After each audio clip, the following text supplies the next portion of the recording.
Fiz o que a Bíblia diz em Mateus 6,6 sem saber que existia isso em Mateus 6,6. Fiz uma coisa que está na Bíblia sem saber. O quê? Quando orares, entra no teu quarto, fechando a tua porta, ora o teu pai, que vê tudo que está em secreto. Então o teu pai te recompensará. O teu pai que vem em secreto. Tranquei a porta do meu quarto e comecei todos os dias. Depois que eu chegava do trabalho, eu trancava a porta do quarto. E começava a falar, porque meu trabalho terminava às 4 da tarde, eu pegava a minha filha na escola às 5:30. Então eu tinha esse tempo. Tranquei a porta do quarto e comecei a falar, Deus. Não sabia que Jesus era Deus. Só que comecei a falar com Deus, Deus, eu sei que você existe. E agora eu sei que o diabo existe. A minha amiga sempre falou do diabo. E eu nunca acreditei. Agora eu quero saber o resto dessa história. E eu falava com Deus com ousadia. Revoltada, porque eu falei, peraí, quer dizer que a Andréia fala que Jesus é Deus? A Andréia fala que a Bíblia é verdade? E se o resto dessa história for verdade, eu tô por fora. E se o diabo existe, mesmo o inferno existe, Jesus? Então eu não falei de Jesus, né? Eu falei de Jesus agora. Eu falei, Deus, eu não acreditava em Jesus. Aí eu falei, eu quero saber a verdade. Mas eu comecei a falar isso todo dia. Todo dia. Eu fiquei por 15 dias fazendo isso. Um dia, depois de 15 dias, se eu chorar, vocês não se assustam, porque é difícil contar, porque eu tenho que lembrar. E se eu lembrar, às vezes eu revivo, então dá vontade de chorar. Então se eu chorar, vocês não se assustem não, tá bom? Vou tentar contar sem chorar. 2 semanas mais ou menos, eu não lembro exatamente quanto tempo, foi de 10 dias a 15, não sei quanto tempo. Eu estava sentada na minha cama, encostada na cabeceira da cama, com as pernas esticadas, vestida pra dormir. Minha filha dormindo, eu no meu quarto sozinha. Esticada, eu tinha uma cama de casal, esticada com a coberta assim na cintura. E um caderno que eu tinha de desabafo. Eu sempre tive cadernos de desabafo. Fiz terapia há anos. E eu tava escrevendo uma carta pra Deus. Eu já tava cansada de falar e eu comecei a escrever, não falar. E eu comecei a escrever, Deus, eu quero saber a verdade. No que eu comecei, vou falar, vou começar a lembrar. Eu comecei a sentir uma presença dentro do quarto. Aquela presença era uma presença muito sutil, porque ele anestesia você. Quando o sobrenatural é muito violento, Deus te anestesia, senão você morre. Era como uma anestesia no ambiente. Eu comecei a sentir uma presença e comecei a ouvir uma voz que parecia do meu pensamento. Deus também pode trabalhar dessa forma para não te assustar, porque 3 vozes podem falar no teu pensamento: a voz de Deus, a voz da tua consciência, que é a alma, e a voz do diabo, pode te setar. Então por isso é o mais difícil da vida cristã discernir qual das vozes sempre, né? Todos os dias pode acontecer com a gente. Até Pedro, do lado de Jesus, foi setado. Jesus repreendeu Pedro, né? Então nós vamos ser setados, não podemos achar que estamos imunes a isso. Então eu não sabia nada disso que eu tô te contando, tava ali e uma voz começou a falar suave: eu sempre fui, eu sou um homem sério, eu sou isso, eu sou aquilo. Eu comecei a ouvir e eu não percebi que não era meu pensamento. Eu continuei escrevendo a carta e conversando com essa voz, e a voz falando dentro da minha cabeça, e eu conversando com a voz, escrevendo a carta, e a voz ia me respondendo. Eu tenho essa carta até hoje, eu tenho esse caderno até hoje. De repente, no final da carta, a voz sai pra fora.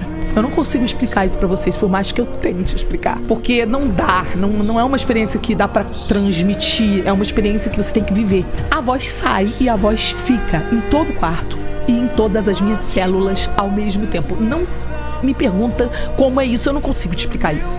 A sensação é como se você tivesse perdido num parque de diversões e a voz do teu pai, você conhece a voz do teu pai? Sim, claro. Chamasse você no alto-falante. Só que uma voz que eu reconheci sem eu nunca ter ouvido. Como é que pode isso? Jeremias 1:5. Antes que tu te formasse no ventre da tua mãe, diz o Senhor, eu te conheci antes que tu te formasse. Existe uma memória em nós que existe antes da gente ser formado no ventre. E essa memória pode ser ativada por Ele, que nos formou antes de estarmos formados no ventre. Pegou aí? Claro.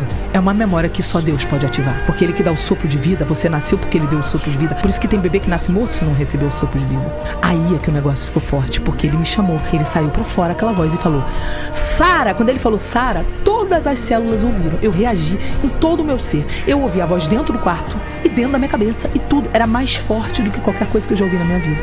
Só que aquela voz, ela vinha de um lugar dentro do quarto, como se ele estivesse em pessoa dentro do quarto. Obviamente eu não vi, não era uma visão, mas ele estava ali, como se fosse uma pessoa presente. Eu imediatamente fui me encolhendo em posição fetal e rolando, caindo por cima eu caí no chão.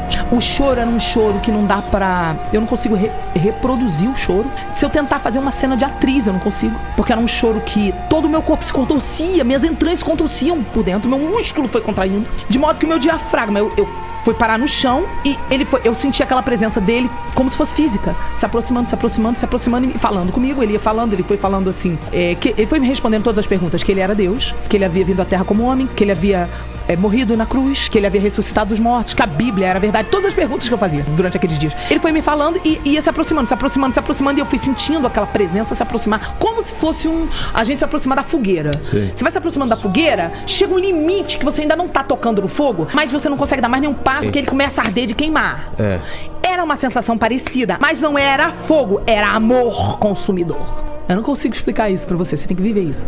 Eu não consigo te explicar o que é isso que eu senti. Era amor consumidor. Eu sei o que você fala. O amor, se eu lembrar, eu vou chorar. Eu senti alguma coisa parecida. Esse calor é um amor que parece calor e não é calor, e ele te consome como calor e não é calor. E você começa a se ver tão pequeno. Você começa a olhar pra você e falar: quem é você e quem sou eu pra você falar comigo? Eu não sou digno. Você entende em um segundo que você é pecador e que ele é santo. Tudo em um segundo foi respondido pra mim. E aí ele falou, foi a última coisa que ele falou. Ele falou assim: agora. Aí foi a frase última que ele me disse. E eu chorava de uma forma que o meu músculo do diafragma veio parar em cima e não voltou mais. Eu não conseguia mais fazer isso aqui, ó.